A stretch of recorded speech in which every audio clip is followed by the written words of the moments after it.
Bonjour à tous, je vous propose une petite vidéo en complément du test du SSD SanDisk Ultra 2 960 Go. Test que vous retrouverez en lien YouTube, donc dans la fiche produit, donc le petit i qui s'affichera en haut à droite de la vidéo, si vous êtes intéressé ou si vous ne l'avez pas vu. Le but de cette vidéo aussi, c'est de vous montrer comment installer le SSD dans votre machine, et surtout de pouvoir l'utiliser soit comme disque additionnel, donc pour faire du stockage, soit de manière plus intéressante, comment le transformer en disque système, donc comment transférer dessus votre système d'exploitation, par exemple Windows. Voilà, donc je vous laisse avec des petites séquences que j'ai filmées. Je les ai filmées avec le micro de la caméra, comme je suis obligé d'éteindre le PC pendant toutes ces opérations-là. Évidemment, mon micro USB, j'ai pas trouvé de manière rapide de l'exploiter, donc vous aurez le son de la caméra. Alors, installation du SSD dans ma tour. Ma tour est une Fractal Design R3 qui est livrée avec des racks d'installation pour disque dur. Donc, qui sont des racks que vous avez juste à positionner et à clipser. Je vous laisse adapter, ajuster en fonction du fabricant de votre boîtier, évidemment. Je ne peux pas me mettre à votre place et donc je ne sais pas de quel matériel vous êtes équipé. Mais toujours est-il que pour pouvoir le faire, il faut ouvrir votre tour, vous devez vous équiper d'un tournevis. Je vous rappelle que j'utilise le kit Tivoli, celui-ci, qui est vraiment très bien pour ces petits bricolages en boucle ici-forme.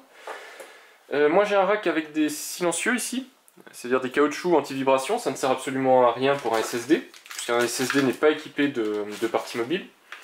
Et je monte mon SSD quelque part à l'envers, c'est-à-dire je monte connecteur non pas vers l'avant de la tour mais vers l'arrière, parce que tous mes câbles, ça s'appelle du cable management, tous mes câbles sont cachés et permettent d'éviter d'obstruer les flux d'air dans le boîtier. Ça ne change pas énormément les températures à l'intérieur du boîtier, mais ça permet de faire le ménage plus facilement. Donc vous avez juste à aligner les trous du SSD avec ceux qui sont sur votre support ou dans votre boîtier PC, et à mettre des petites vis.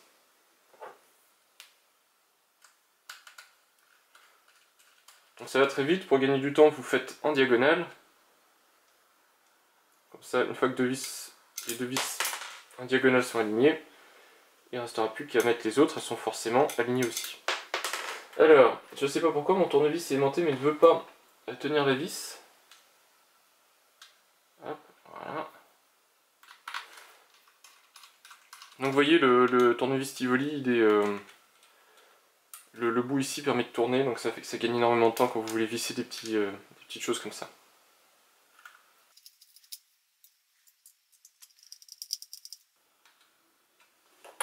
Voilà, donc le SSD est en place. Alors rapidement, qu'est-ce que j'ai dans ma tour? J'ai déjà un disque dur, un Western Digital Blue de 640 Go de stockage. Alors ça peut être léger pour certains qui sont peut-être équipés de beaucoup plus, mais j'ai ici un NAS Synology qui doit avoir 4 Tera de stockage, donc j'ai pas besoin de plus dans le PC. J'ai mon SSD Intel 180 Go, celui dont je parlais sur lequel est installé l'OS, et je vais installer le SanDisk.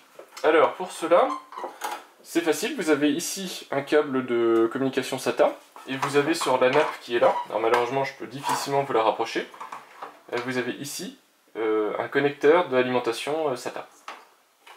Et donc il suffit de les raccorder, alors dans le bon sens si possible. Donc moi c'est celui-là pour le disque, et ça pour la nappe. C'est ça, c'est ça. Voilà. Une fois que c'est fait, j'ai plus qu'à remettre en place le tout. Alors je sais plus comment j'avais mis ça, je crois que c'était comme ça, et comme ça. Voilà, et pour ma part, c'est fini.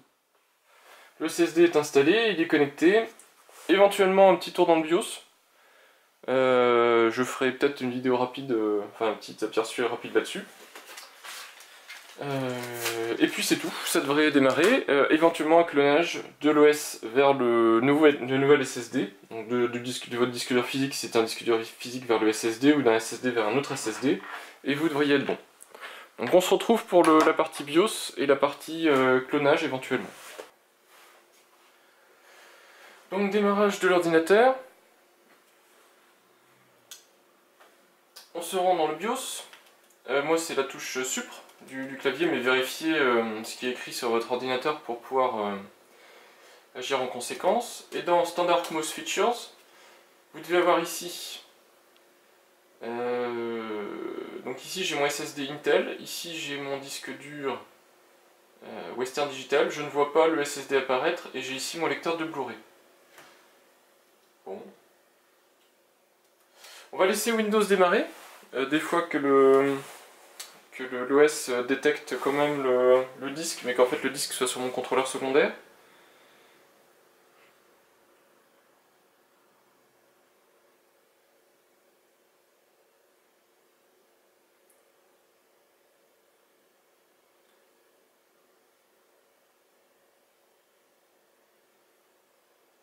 C'est un démarrage en temps réel hein, pour les gens qui se posent la question.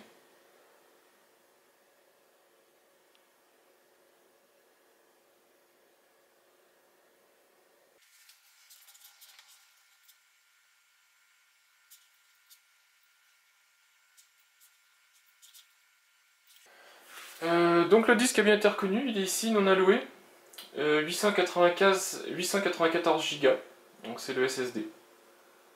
Donc il était bien sur mon contrôleur RAID, donc le contrôleur secondaire de la carte mère. Donc on le voit ici, 894 Go, on le voit ici, il n'est pas partitionné, c'est pas celui-là d'ailleurs, c'est celui-là. Voilà. Donc à partitionner si vous voulez l'utiliser comme du stockage, et puis maintenant je vais cloner le disque système pour que ce disque-là devienne le disque principal. J'ai mis dans mon lecteur de CD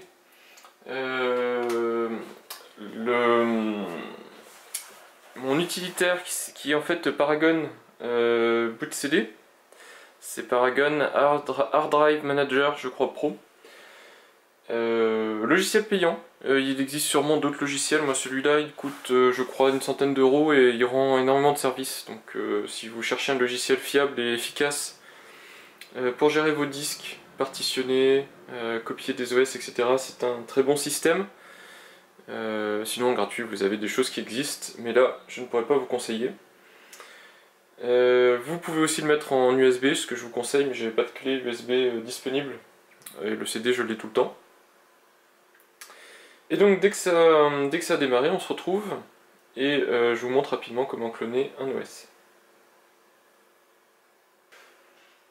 Donc voilà, on se retrouve donc sur la version 14 du logiciel. Alors depuis, on doit être à la version 16, je crois. Je ne sais pas si ça vaut le coup de payer la mise à jour. Pour l'instant, en tout cas, je ne l'ai pas fait. Donc c'est pas vraiment un Windows qui est démarré, c'est un Windows PE, je crois, enfin une version allégée de Windows, mais tout fonctionne, c'est-à-dire que vous avez souris, clavier, etc. Vous pouvez migrer un OS.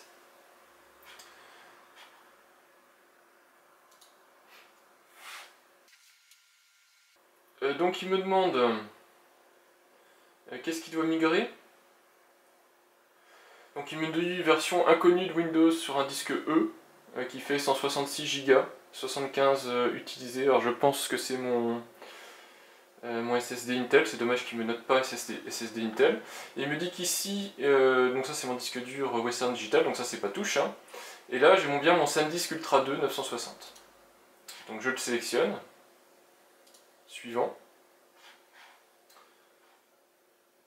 Alors est-ce qu'il doit utiliser toute la partition, enfin tout l'espace disponible ou pas pour l'OS? Moi je vais lui dire non.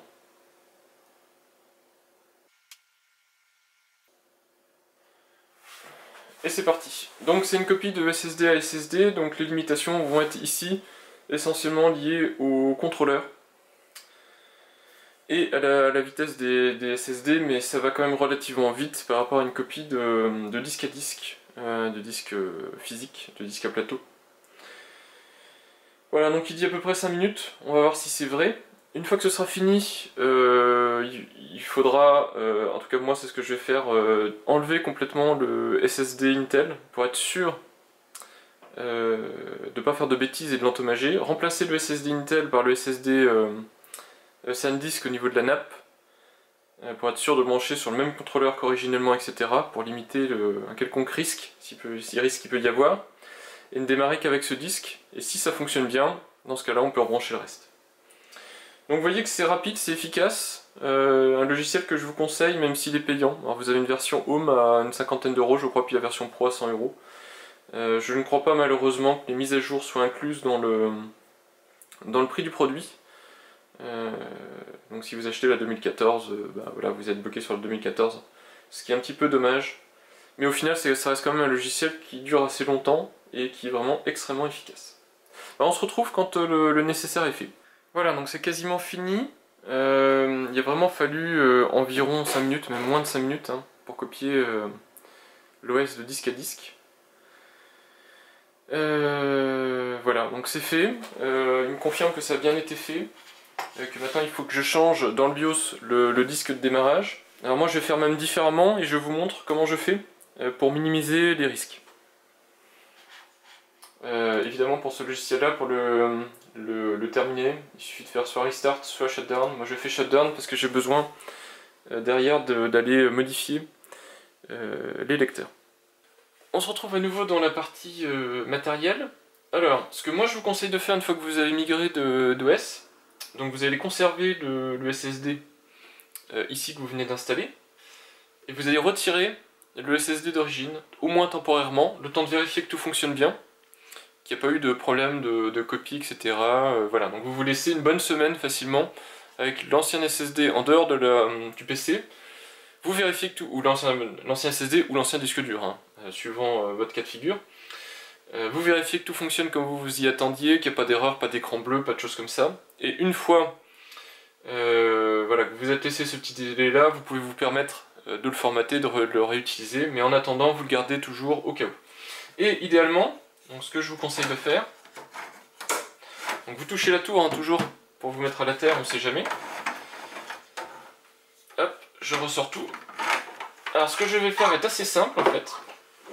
Je vais débrancher l'ancien SSD, que voilà, et sur la nappe SATA de l'ancien SSD, je vais venir brancher le nouveau. Hop, et hop. Pour l'alimentation, ça n'a aucun impact. Pour la nappe, c'est juste pour être sûr d'être sur le même contrôleur qu'avant. Normalement, ça n'a aucun impact non plus sur Windows, mais ça permet comme ça d'être sûr que vous continuez à travailler avec le même contrôleur SATA qu'auparavant. Et si vous avez plusieurs contrôleurs, ça limite les risques. Si vous avez par exemple un contrôleur RAID et un contrôleur intégré, ça permet d'être sûr que vous travaillez bien avec le bon contrôleur. Voilà, donc maintenant je n'ai plus que ce nouvel SSD de connecté. Voilà, donc cela conclut la petite séquence installation du SSD. Je vous montre que ça fonctionne bien. Gestion du disque. Voilà, donc vous voyez ici, vous voyez peut-être pas de manière facile, mais en tout cas ici en disque 0, j'ai bien un disque dur, le SSD le SSD SanDisk, sur lequel j'ai une partition réservée système de 350 mégas, qui permet le démarrage de l'OS, etc. Ma partition C, que j'ai d'ailleurs redimensionnée, qui fait maintenant 250 Go au lieu des 160 et quelques que j'avais auparavant sur le SSD Intel. Les 450 mégas de partition de récupération Windows, qui ont aussi été transférés, et le reste que j'utilise sous forme de 2 partitions pour mon stockage sur SSD. Montage vidéo, etc. Et les autres SSD ont été retirés de l'OS. Comme je vous le disais, mes SSD sont pour l'instant stockés. Voilà le Samsung que j'utilisais pour le montage. Voilà l'Intel que j'utilisais comme disque OS. Ils sont absolument comme ils étaient quand je les ai démontés. Le temps d'utiliser le PC, de vérifier que il me manque pas de fichiers, que j'ai pas des écrans bleus, des choses comme ça qui surviennent de manière inattendue. Et puis quand je serai sûr de moi, je pourrai les formater et les réutiliser pour autre chose. Je précise aussi, si ça n'a pas été clair pendant la vidéo, je vous remettrai d'ailleurs une capture d'écran là maintenant pour vous montrer. Finalement, j'ai pas utilisé l'option déplacement d'OS fournie par l'outil. J'ai utilisé le clonage de disque dur et j'ai à la main redimensionné les partitions, ce qui est aussi tout à fait possible. J'ai fait ça parce que à la fin je me retrouvais avec juste une seule partition C, j'avais perdu la partie récupération et je préfère avoir une installation de Windows la plus proche possible d'une installation neuve, donc avoir ces 3 partitions là.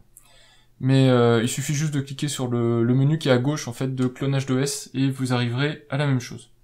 Voilà, je sais pas si c'était un bug de l'outil parce que normalement il est censé le faire automatiquement. Moi il l'a pas fait, mais en tout cas en le faisant à la main ça marche aussi très bien. Voilà, bah, j'espère que cette petite vidéo vous aura été utile. Si jamais il y a des questions, parce que je suis quand même allé assez vite sur l'histoire des connecteurs SATA, etc., n'hésitez pas à les poser en description, et si jamais il y a quelques questions, je y répondrai individuellement. Si jamais il y a beaucoup de questions, je referai peut-être une vidéo complète sur l'installation d'un disque dur dans un PC. Merci d'avoir suivi cette vidéo, et puis je vous dis à bientôt pour de prochaines vidéos et de prochains tests. Au revoir.